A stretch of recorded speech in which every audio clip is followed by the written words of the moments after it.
November 3ஆம் தேதி திங்கட்கிழமை தெளிவான வானிலை அறிக்கை. மழை வர்ற மாதிரி மேகமூட்டத்துடன் காணப்படுது, ஆனால் மழையே வரல அப்படிங்கிற ஒரு கேள்வியோடு எல்லாரும் இருக்கீங்க. அதாவது வரக்கூடிய நவம்பர் 5ஆம் தேதி புதன்கிழமையும் நவம்பர் 6ஆம் தேதி வியாழக்கிழமை 2 நாட்கள் நம்ம தமிழ்நாட்டில் நல்ல மழைப்பொழிவு, அதாவது குறிப்பாக டெல்டா மாவட்டங்கள், அப்புறம் உள் மாவட்டங்கள், கடலோர மாவட்டங்களில் மழை பெய்ய அதிக வாய்ப்பு இருக்குது.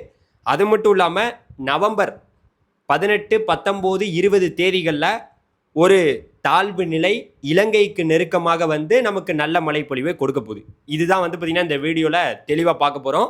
நிறைய பேர் நம்ம சேனலை பார்க்குறீங்க, ஆனால் யாருமே வந்து சப்ஸ்கிரைப் பண்ணாமல் பார்த்துட்ருக்கீங்க. மறந்துடாமல் சப்ஸ்கிரைப் பண்ணிக்கங்க. நீங்கள் சப்ஸ்கிரைப் பண்ணிக்கிட்டீங்கன்னா தினம்தோறும் நம்ம சேனலில் வானிலை சார்ந்த செய்திகளை நீங்கள் பார்க்கலாம். இப்போ பார்த்தீங்கன்னா நமக்கு இன்றைக்கும் மழை இல்லை. இன்றைக்கி திங்கக்கிழமை, நாளைக்கு செவ்வாய்க்கிழமை, நாளைக்குமே வந்து மழை இருக்காது. ஆனால் வானம் வந்து மேகமூட்டத்துடன் காணப்படும். ஆனால் பெரிய லெவலில் மழைப்பொழிவு இருக்க வாய்ப்பே இல்லை. ஆனால் வரக்கூடிய புதன்கிழமை வந்து பார்த்திங்கன்னா உறுதியாகவே மழைப்பொழிவுக்கு வாய்ப்பு இருக்குது. அதாவது குறிப்பாக பாண்டிச்சேரி உள்ளிட்ட நம்மளுடைய கடலோர பகுதிகளில் வரக்கூடிய புதன்கிழமை அன்னைக்கு வந்து நல்ல மழைப்பொழிவு இருக்குங்க. டெல்டா மாவட்டங்கள் உட்பட அனைத்து பகுதிகளிலையும் வரக்கூடிய புதன்கிழமை நவம்பர் 5ஆம் தேதி புதன்கிழமை பாண்டிச்சேரிக்கு அதாவது டெல்டாவுக்கும் இடைப்பட்ட பகுதி மயிலாடுதுறை, நாகப்பட்டினம் இந்த பகுதியிலலாம் நல்ல மழைப்பொழிவு வரக்கூடிய புதன்கிழமை பெய்வதற்கான வாய்ப்பு இருக்குது. அப்படியே நம்மளுடைய வடக்கு இலங்கைன்னு கூட சொல்லலாம். இலங்கை உட்பட ஒட்டுமொத்த இலங்கைன்னு சொல்ல முடியாது, நம்மளுடைய வட இலங்கை நல்ல மழைப்பொழிவை வரக்கூடிய புதன்கிழமை பெறப்போகுது. ஆனால் வரக்கூடிய மழைப்பொழிவு அவ்வப்போது விட்டு தான் இருக்கும், தொடர்ந்து இருக்காது. புதன்கிழமை வியாழக்கிழமையும் மழை வந்து தொடர்ந்து இருந்து கொண்டே இருக்காது. மழை பெய்யும், விட்டு பெய்யும். இதற்கு காரணம் என்னென்னா வடமேற்கு காற்று ரொம்ப தீவிரமாக வந்துட்டு இருக்கு. இது கிழக்கு காற்றாக மாறும்போது தான் நமக்கு நிகழ்வுகள்லாம் வரும். இப்போ வடமேற்கிலிருந்து காற்று என்பது வந்து கொண்டிருக்கிறது. புதன்கிழமை வந்து பார்த்திங்கன்னா நம்மளுடைய அதாவது கர்நாடகாவோட எல்லையோர பகுதிகள் சேலம் உட்பட, கிருஷ்ணகிரி உட்பட, மைசூரு, பெங்களூரு இந்த பகுதியும் மழை இருக்கும்.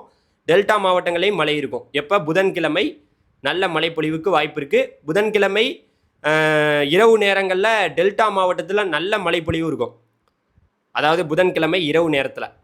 இது நவம்பர் 5ஆம் தேதி. அதே போல் நவம்பர் 6ஆம் தேதி வியாழக்கிழமையை பொறுத்த வரைக்கும் அதே பகுதி தான் நம்மளுடைய டெல்டா மாவட்டங்கள்லையும் மழைக்கு நல்ல வாய்ப்பு இருக்குது. அதாவது நவம்பர் 6ஆம் தேதி வியாழக்கிழமை ஒட்டுமொத்தம் அந்த தூத்துக்குடியிலேருந்து ராமநாதபுரம், சிவகங்கை, புதுக்கோட்டை, தஞ்சாவூர், நாகப்பட்டினம், திருவாரூர் உள்ளிட்ட அனைத்து பகுதிகளிலையும் மழை இருக்கும். இது எப்போ அப்படின்னு கேட்டிங்கன்னா 2 நாளுங்க.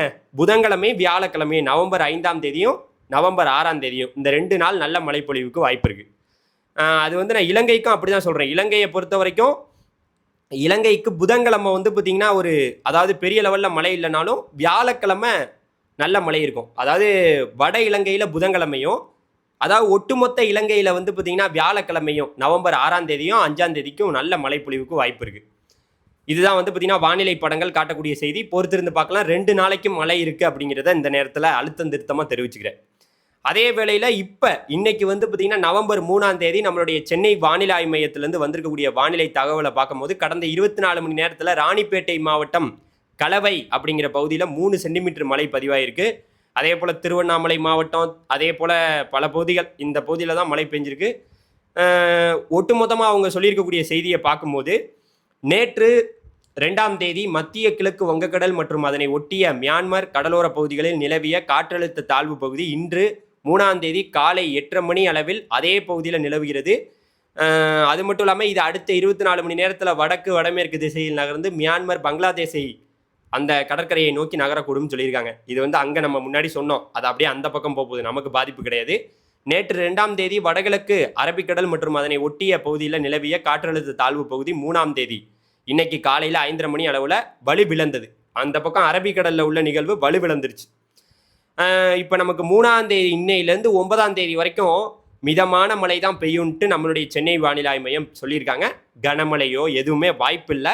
இருந்தாலும் நம்மளுடைய கணிப்பில் என்ன சொல்கிறோன்னா 3ஆம் தேதியும் அதாவது இன்னைக்கு 3ஆம் தேதி இன்னைக்கும் மழை இருக்காது, நாளைக்கும் மழை இருக்காது. 5ஆம் தேதியும் 6ஆம் தேதியும் வரக்கூடிய வியாழக்கிழமை, குறிப்பாக புதன்கிழமை வியாழக்கிழமை நல்ல மழைப்பொழிவுக்கு டெல்டாவில் வாய்ப்பு இருக்குது. இது நம்ம சொல்லக்கூடிய செய்தி. பொறுத்திருந்து பார்ப்போம். தொடர்ந்து நம்மளுடைய வானிலை செய்திகளோட இணைந்திருங்க. இந்த நேரத்தில் இன்னொரு விஷயத்த சொல்லிட்டு போகிறேன். நமக்கு வடகிழக்கு பருவமழை அக்டோபர் 16ஆம் தேதி ஆரம்பித்தது. அக்டோபர் 1ஆம் தேதியிலேருந்து அதாவது நவம்பர் 3ஆம் தேதி வரைக்கும் இன்னைக்கு வரைக்கும் நமக்கு பெய்ய வேண்டிய மழைப்பொழிவு 193.7 மில்லிமீட்டர். ஆனால் பெய்திருக்கக்கூடிய மழைப்பொழிவு 234.6 மில்லிமீட்டர். இது இயல்பை விட 27% அதிகங்கிறத இந்த நேரத்தில் நான் பதிவு பண்ணிக்கிறேன். ஆனால் அதிகமாக இருந்தாலும் இன்னுமே ஒரு சில மாவட்டங்களில் மைனஸில் போயிட்டு இருக்கு. குறிப்பாக வந்து பார்த்தீங்கன்னா நம்மளுடைய திருப்பூர் மாவட்டத்தில் -18%. திருப்பூரில் மழையே இல்லைன்னு சொல்லலாம். அதே போல் மைனஸில் இருக்கக்கூடிய மாவட்டங்களில் பார்க்கையில் சேலத்தில் -15% மழையே இல்லைன்னு சொல்லலாம். அதே போல் பெரம்பலூர் மாவட்டத்தில் -20% மழை இல்லைன்னு சொல்லலாம். அதே போல் நாகப்பட்டினம் மாவட்டத்தில் -20% மழை ரொம்ப குறைவாக தான் பதிவாயிருக்கு. நாகப்பட்டினத்துலேயும் காரைக்கால்லையும் பெரிய லெவலில் மழை இல்லை, அங்கேயும் -1% வந்துருச்சு. அதே போல் கரூரில் வந்து பார்த்திங்கன்னா அங்கேயுமே வந்து பார்த்திங்கன்னா மழை குறைவாக இருக்குது, -4% மழை குறைவு. கரூர்லேயும் மழை குறைஞ்சி போச்சு. அதே போல் திண்டுக்கல் மாவட்டத்தில் -19% மழை குறைவாக தான் இருக்குது, அப்படியே குறைஞ்சிக்கிட்டே இருக்குது மழைப்பொழிவு. அடுத்து வந்து பார்த்திங்கன்னா நமக்கு செங்கல்பட்டு மாவட்டத்தில் -13% மழை குறைவாகவும், அரியலூர் மாவட்டத்தில் -4% மழை குறைவாகவும் இருக்குது. இந்த குறைவான பெய்திருக்கக்கூடிய மழைப்பொழிவெல்லாம் இன்னும் நாட்கள் நெருங்க நமக்கு மழையுடைய தீவிரம் படிப்படியாக அதிகரிக்கும். பொறுமையாக இருங்க. நவம்பர் இறுதியில் நம்ம சொன்னது போல் நவம்பர் 17, 18, 19 தேதியில் ஒரு நெருக்கமாக ஒரு நிகழ்வு வருதில்ல, அதனால் நமக்கு நல்ல மழைப்பொழிவு நவம்பர் 17, 18, 19, 20 தேதிகளில் கிடைக்கும். டெல்டா மாவட்ட விவசாயிகளே பொறுத்துருங்க, பார்க்கலாம் அடுத்தடுத்த நிகழ்வுகள் எப்படி வருதுங்கிறத. ஏன் சொல்கிறேன்னா, உறுதியாக இப்போ காலநிலையில் நான் அப்படி சொல்கிறேன், பஞ்சாங்கத்தை வச்சு சொல்கிறேன், நான் இப்படி சொல்கிறேன், மழை அப்படி வரப்போகுது இப்படி வரப்போகுதுன்னு சொன்னாலும் இங்கே நம்ம அனுப்பியிருக்கக்கூடிய ஸ்டேட்லைட் படங்கள் என்ன சொல்லுது? ஏன்னா இன்னைக்கு டெக்னாலஜி உலகம், இது வந்து அந்த இடத்துல அப்படியே அழிஞ்சு போயிடும், சென்னை அப்படியே மூழ்கி போயிடும், அந்த ஊர் அப்படியே ஆயிரும்னு யாராலையும் இங்கே வந்து கணிக்க முடியாது. ஏன்னா இன்னைக்கு கணினி படங்கள் காட்டக்கூடிய செய்தி என்ன? இப்போ நம்மளே கூட நிறைய பேர் சொல்கிறாங்க, நீ அதை பார்த்து சொல்கிற, இதை பார்த்து தான்ப்பா உலகமே சொல்லிக்கிட்டு இருக்கு, உலகமே இதை பார்த்து தான் சொல்லிக்கிட்டு இருக்கு. ஓகேவா? அமெரிக்கா மாடல், ஐரோப்பியா மாடல் என்னென்ன சொல்லுது அதை தான் நம்ம பார்த்து உங்களுக்கு உறுதிப்படுத்திக்கிட்டு இருக்கோம். இப்போ நம்ம சொல்கிறது நவம்பர் 5, 6 தேதியில் நல்ல மழை இருக்கும், அதுக்கப்புறம் பெரிய லெவலில் மழை இருக்காது. அதுக்கப்புறம் ஒரு தீவிர மழைப்பொழிவு நம்ம எப்போ எதிர்பார்க்கலாம்னா நவம்பர் 17, 18 அவ்வப்போது இருக்கலாம், மழை இல்லாமலாம் இருக்காது, விட்டு விட்டு லேசான தூறல் சாரெல்லாம் பெரிய லெவலில் பெரிய மழையாக இல்லாமல் இருந்துட்டு நமக்கு நவம்பர் இப்போ வரைக்கும் நான் பார்க்கையில் நமக்கு காட்டக்கூடிய செய்தி நவம்பர் 16, 17 தேதிகளில் ஒரு நிகழ்வு இலங்கைக்கு நெருக்கமாக வருது. அதுவும் இலங்கைக்கு நெருக்கமாக வந்து 17க்கு அப்புறம் தான், அதாவது 18ஆம் தேதின்னு சொல்லலாம். நவம்பர் 18ஆம் தேதிக்கிட்ட நம்ம இலங்கைக்கிட்ட வரப்போகுது. அதனால நமக்கு நவம்பர் 19, 20, 21 தேதியில் நல்ல மழைப்பொழிவுக்கு வாய்ப்பு இருக்குது. அதனால் அது வரைக்கும் கொஞ்சம் பொறுமை காத்து தான் நீங்கள் இருக்கணும். அப்போ நவம்பர் 18, 19, 20 தேதியில் நல்ல மழைப்பொழிவுக்கு வாய்ப்பு இருக்குது, அதனால் காத்து இருக்கலாம். இதுதான் நான் சொல்கிறது. விவசாய பணிகள்லாம் நீங்கள் பார்க்கணும்னா அதுக்கு முன்னாடியே பாருங்கள். இப்போ பெய்யக்கூடிய மழைப்பொழிவு பாதிக்கக்கூடிய மழைப்பொழிவாக இருக்காது. கொஞ்சம் வெயிலெலாம் இருந்துகிட்டு இருந்தனால இப்போ பெய்கிற மழை வந்து அவ்வளவுக்கு பாதிப்பை கொடுத்துறான்னு நான் நினைக்கிறேன். இப்போ நவம்பர் 5, 6 தேதியில் பெய்யக்கூடிய மழை டெல்டா மாவட்டங்களில். அதனால் இதுதான் வானிலை செய்திகள். நம்ம சொல்கிறது வடகிழக்கு பருவமழை இந்த வருடம் டிசம்பர் மாதத்தில் நல்ல ஒரு புயல்களையும் கொண்டு வந்து நல்ல மழைப்பொழிவை கொடுக்கும். ஜனவரி மாதம் வரைக்கும் இந்த வருஷம் மழை இருக்க போது, ஜனவரி முழுவதுமே பொங்கலுக்கு அப்புறமும் மழைக்கு நல்ல வாய்ப்பு இருக்குது. பொறுத்துருங்க.